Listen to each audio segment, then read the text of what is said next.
guys, so aku ada masalah dengan aspek aku. Di mana baru ni aku nak tukar velocity satu body, tapi bila kena timing tak ngam, keluar check engine. So apa aku buat, aku pergi dekat Yamaha Center pun tak boleh. Dia kata kena tukar ISC kan. Lepas tu pergi dekat dua kedai, aku pergi Yamaha pun tak boleh buat. Check engine reset jadi balik. So aku belajar sendiri, aku tengok daripada YouTube, aku tengok daripada Google.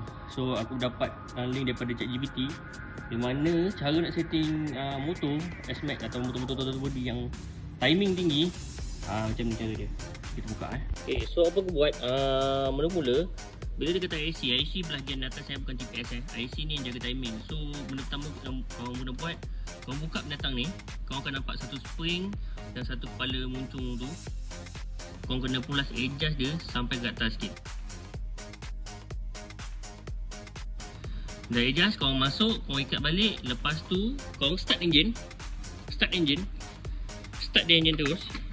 Tak payah nak pulas total. Start engine, lepas tu runningkan dia lebih kurang 5 hingga 10 minit. Dah running, lepas tu korang off balik.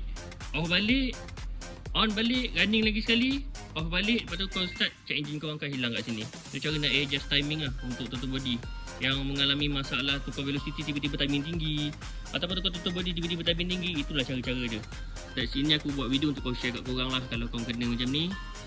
So boleh buat. Okay, benda pertama apa? Buka IC ni, korang adjust spring dia. Lepas tu korang pasang balik, korang start engine. Automatic timing korang akan rendah.